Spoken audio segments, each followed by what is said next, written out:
नमस्ते बच्चों। आज हम हिंदी विषय के अंतर्गत पार्ट 3 बस की यात्रा पढ़ेंगे। बस की यात्रा पाठ हिंदी के प्रमुख व्यंग्यकार लेखक हरिशंकर परसाई द्वारा लिखा गया है। हरिशंकर परसाई हिंदी के एक व्यंग्यकार लेखक हैं जिन्होंने सामाजिक बुराइयों पर व्यंग करते हुए अपनी रचनाओं को लिखा है और उन सामाजिक बुराइयों को उजागर किया है। चाहे वो समाज की बुराइयां हों, चाहे वो सरकारी बुराइयां हों, सभी पर उन्होंने व्यंग करके उन पर जनता का, सरकार का ध्यान आकर्षित करके उन पर सुधार करने का प्रयास किया है कि उस ओर सभी का ध्यान आकर्षित किया जाए और उस पर कुछ सुधार संभव हो सके।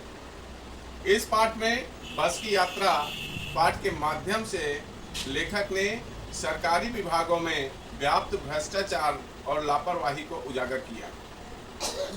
लेखक ने बताया है कि लेखक और उनके मित्र जबलपुर से पन्ना की यात्रा पर जाते हैं, जहां वह जबलपुर से सतना तक ट्रेन से जाते हैं और सतना से पन्ना की यात्रा वह बस से करते हैं।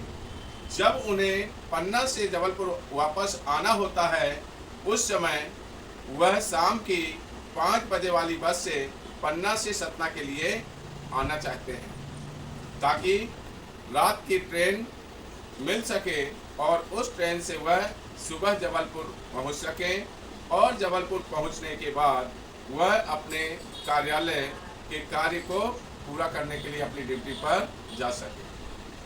लेकिन जब वह शाम की बस के लिए 5 बजे वाली बस की यात्रा के लिए पहुंचते हैं तो बहुत से लोग बोलते हैं कि इस शाम के 5 बजे वाली जो बस है, इससे लोग यात्रा नहीं करते क्योंकि रास्ता जंगल का है, जहां जंगली जानवरों का और डाकुओं का भय रहता है और यह बस बहुत पुरानी है, कहीं भी खराब हो सकती है। लेकिन उस बस के अलावा दूसरी कोई बस नहीं है और वह बस की हालत देख करके, जर्जर हालत देख करके दंग रह जाते हैं कि यह बस कैसे जाएगी, इससे यात्रा कैसे की जा सकती है। लेकिन बस के जो कंडक्टर और आदि सदस्य हैं, उसके हिस्सेदार लोग हैं, वह कहते हैं कि नहीं, बस तो बहुत अच्छी है, यह बस अनुभवी है, ये नई नवेली बस नहीं है, ये रास्ते को पहचानती है और इससे यात्रा अच्छी तरह से पूरा किया जा सकता है।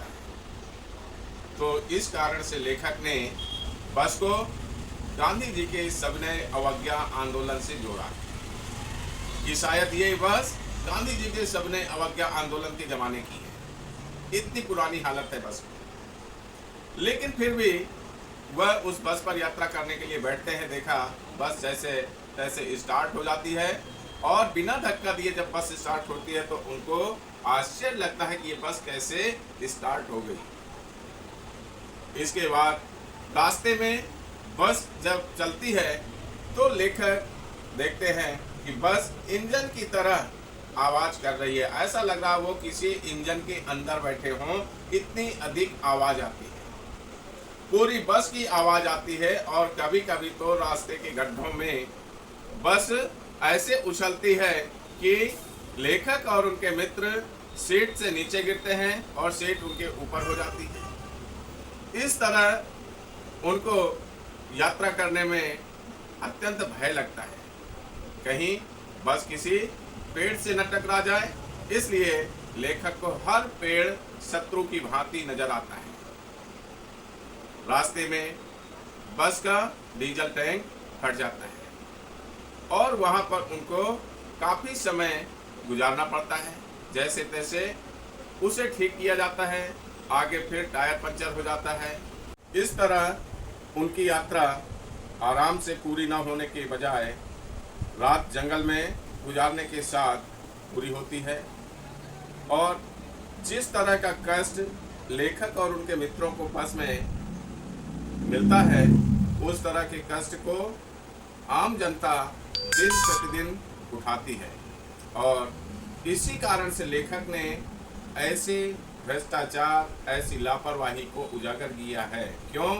क्योंकि जनता से तो किराया पूरा लिया जाता है, और जब किराया पूरा लिया जाता है तो उनके जान माल की रक्षा भी होनी चाहिए, लेकिन इससे सरकारी तंत्र को कोई वास्ता नहीं है।